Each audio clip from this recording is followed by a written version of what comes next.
joindre à nous aujourd'hui. Depuis hier, Vancouver accueille la conférence mondiale de coalition pour les droits égaux. Les représentants des États membres de la coalition, les organisations de la société civile et les agences des Nations Unies qui sont ici profitent de cette occasion pour discuter de la question vitale des droits des personnes LGBTQ2 dans le monde. I'd like to begin on a serious note.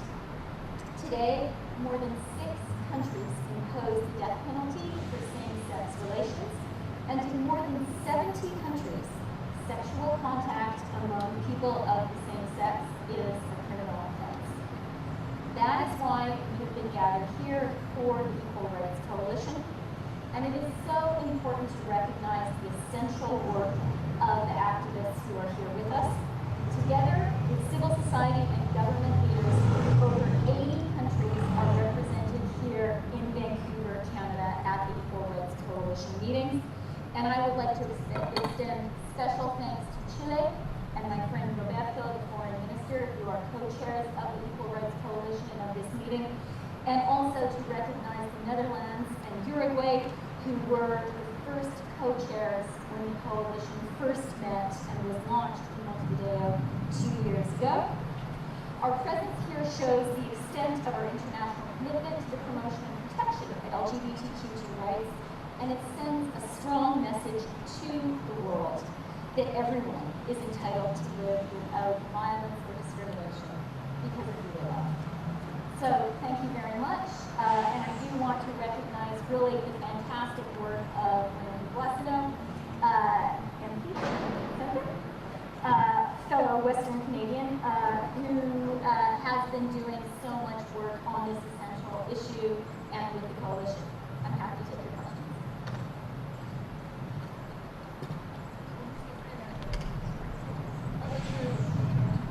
So, what convinced Canada to take a strong stand on Saudi Arabia's reaction?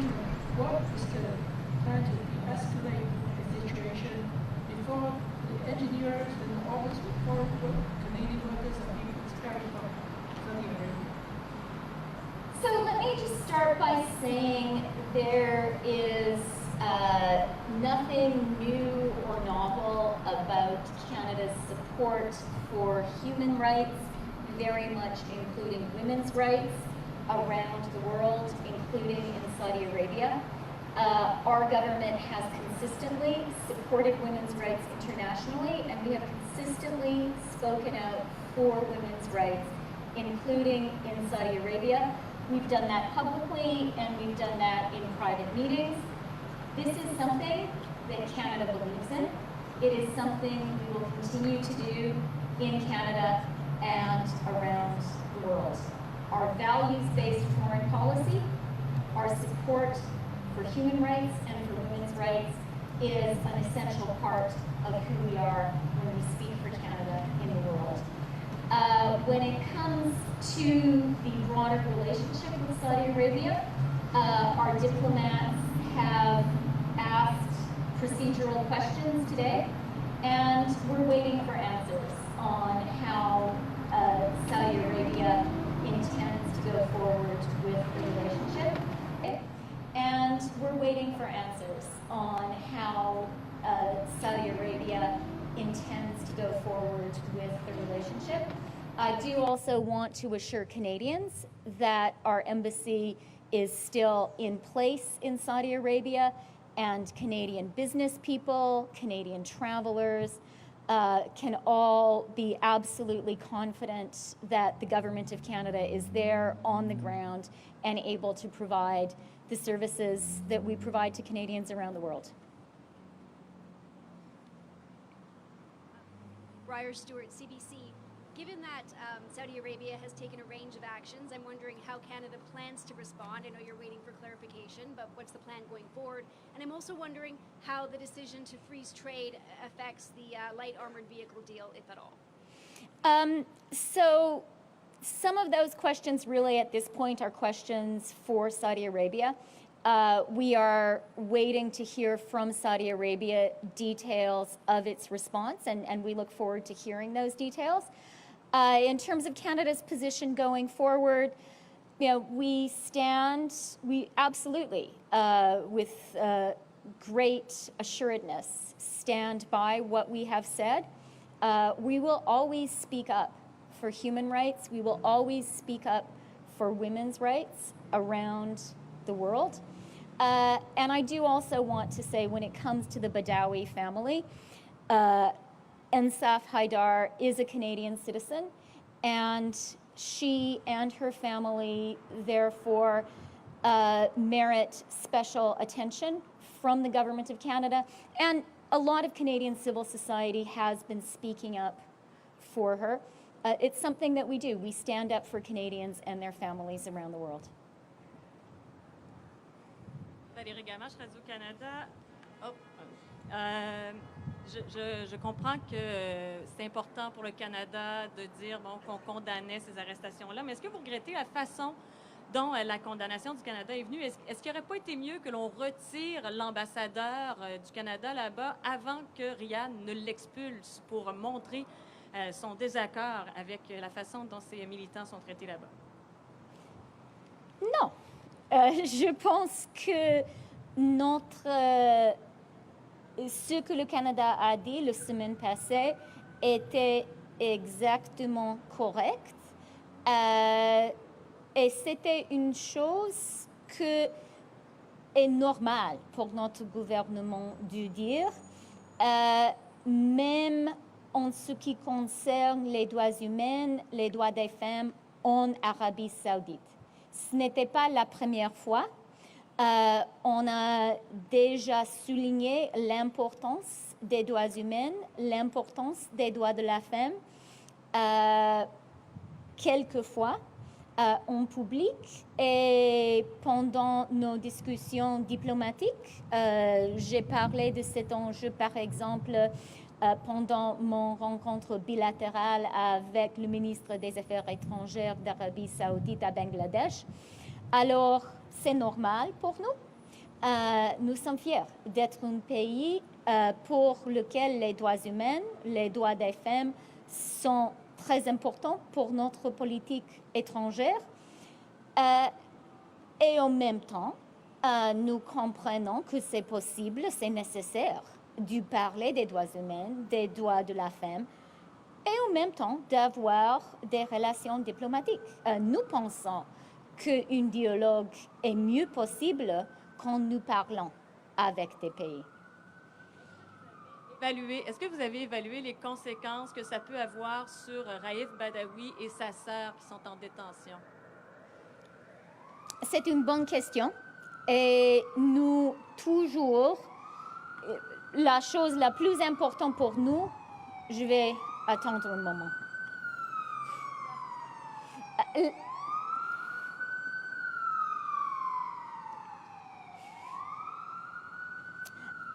La chose la plus importante pour nous, c'est la vie, les conditions de vie des activistes.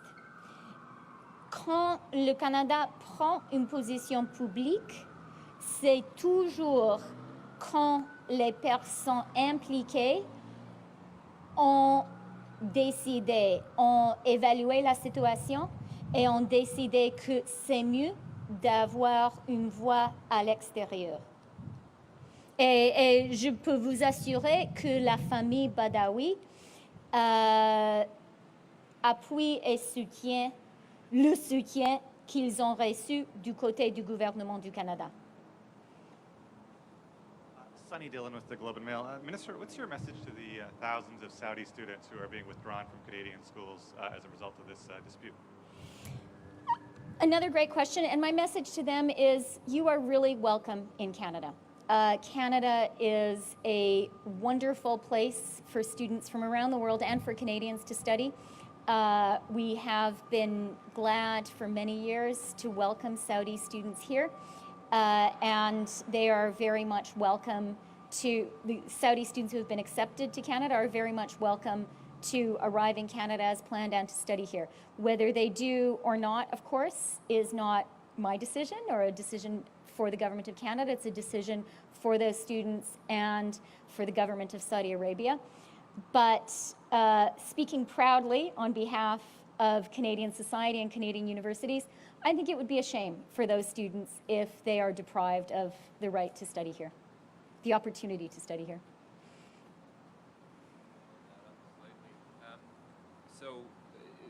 Just on your point about welcoming students, should Ottawa offer any asylum or any support for the students who may be recalled but want to stay? When conversely, the government of Saudi Arabia has said we'll move some of those students to other countries like the UK.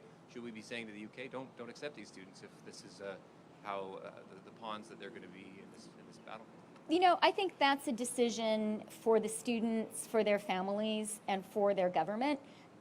What I will say again is those Saudi students were very welcome to come study in Canada.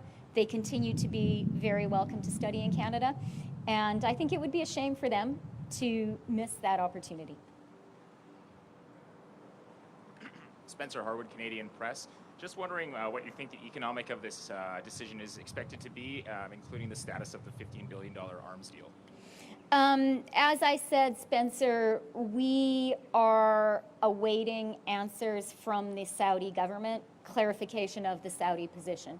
So that question it's a good question, but it's a little bit premature. We are waiting for Saudi Arabia to offer some more specifics on what they intend to do.